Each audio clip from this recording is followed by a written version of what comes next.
wabarakatuh.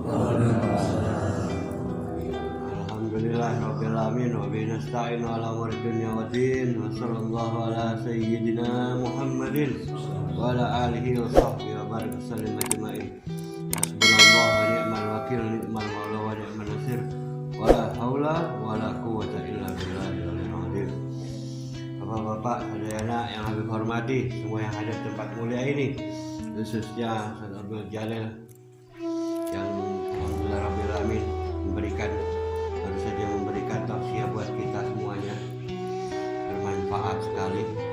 Itu adalah tentang bagaimana sikap kita agar warok, agar hati-hati terhadap sesuatu. Mau makan kita pilih mana yang halal, mana yang haram, ya kan? Mana yang subhat itu pertengahan antara halal dan haram. Hati-hati, haram aja, subhat aja kita tidak boleh mengambilnya, apalagi yang haram, ya kan? Kata Rasulullah SAW, yang ragu-ragu bagimu tinggalkan. Jadi kalau kita mau ngerjain sesuatu ragu-ragu, jadi apa enggak, jadi bagus apa enggak, ragu-ragu tinggalkan, kata Rasulullah. Ini alhamdulillah rabbil alamin. Bapak-bapak saudara, hadirnya kita ke tempat mulia ini, majelis taklim ini, Allah Ta'ala yang menghendaki hakikatnya. Kita harus bersyukur kepada Allah Subhanahu Wa Ta'ala. Tapi menambahkan bahwasannya kita harus pandai-pandai belajar mengenal diri kita. Nah, siapakah diri kita? Itu harus kita kenal. Karena ada penyair ulama, ulama bilang, man arafa nafsa faqad arafa rabbah. Siapa yang mengenal dirinya, pasti dia mengenal Tuhannya. Yakni siapa Tuhan kita? Yakni Allah Subhanahu wa Ta'ala, yang Maha Esa, yang Maha Kuasa, lagi Maha segala-galanya. Jadi kenali diri kita, bapak-bapak, saudara, belajar setiap hari. Kita kenali. Contoh, diri kita naikkan kan. Wah, kita ngelihat diri kita luar aja. Padahal diri kita sebenarnya bukan yang di kaca itu. Diri kita yang sebenarnya adalah yang di dalam diri kita. Disebutnya rohani kita ini yang utama, itu diri kita yang sebenarnya.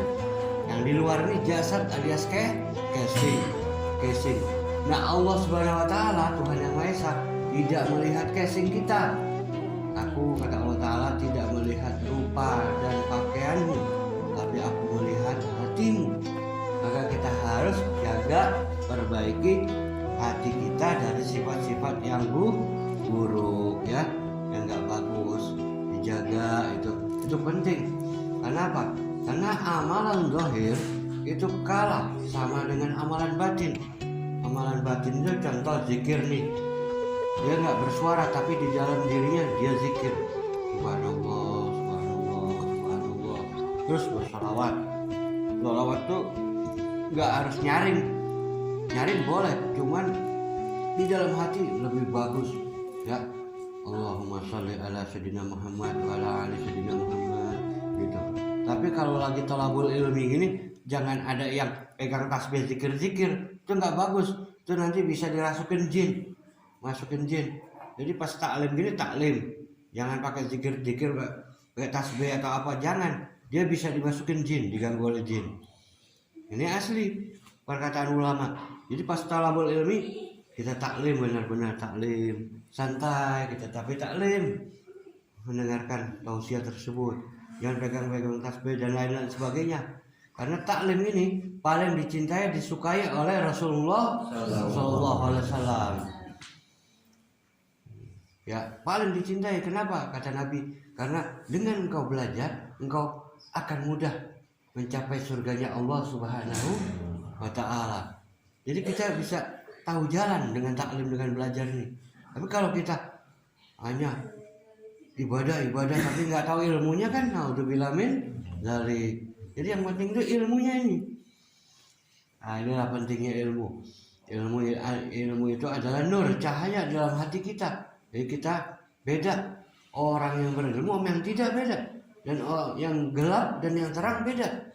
Jadi orang yang berilmu, dengan ilmunya dia ibadah enak. Dia tidur pun dijaga oleh ilmunya.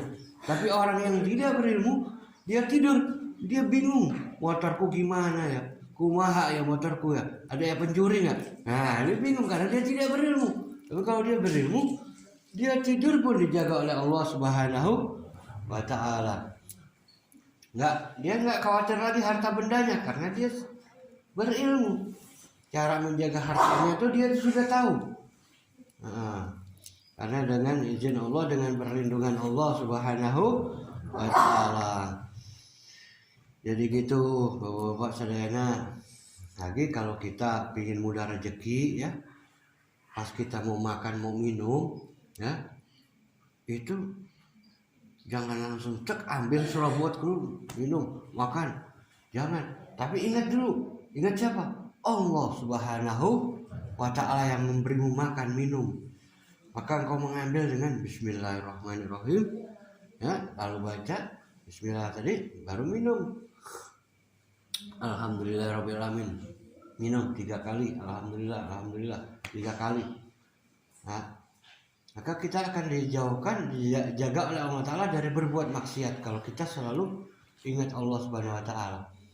Saat menerima rezeki ya, jangan kita langsung wah senang terima kasih sama orangnya, lupa kepada Allah Subhanahu wa Ta'ala yang maha memberi rezeki. Orang itu ngasih ke kita sebenarnya bukan orang itu yang ngasih, Allah Subhanahu wa Ta'ala yang memberi. Cuman digerakkan oleh Allah hati orang itu untuk memberi ke kita.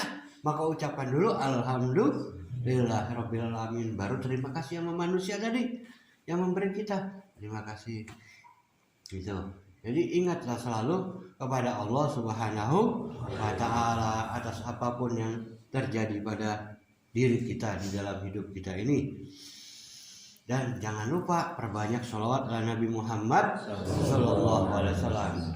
Kenapa? Karena sholawat ala Nabi Muhammad Sallallahu Alaihi Wasallam adalah babur rahmatillah. Jadi pintunya rahmatnya Allah Subhanahu Wa Taala supaya kebuka untuk kita.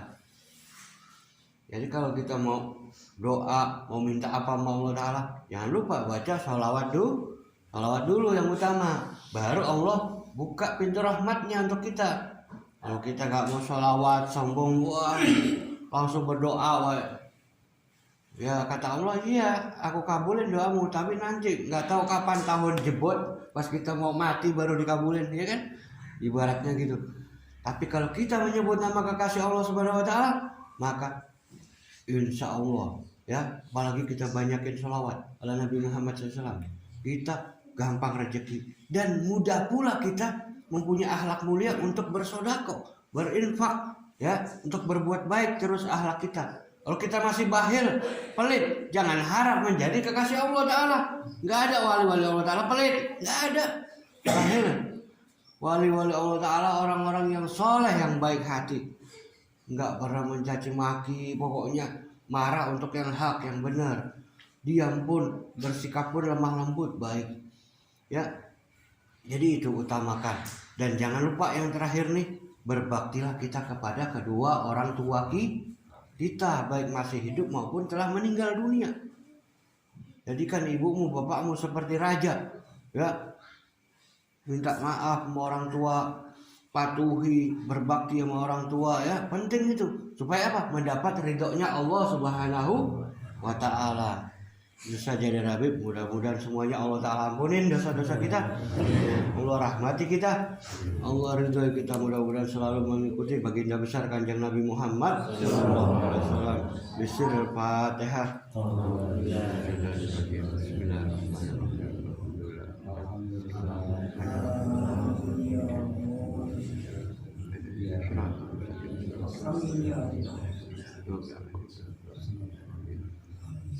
Assalamualaikum warahmatullahi wabarakatuh.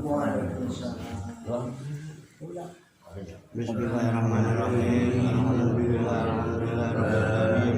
Hamdan syakirin, hamdan na'imin, hamdan mukiyatul mazidah.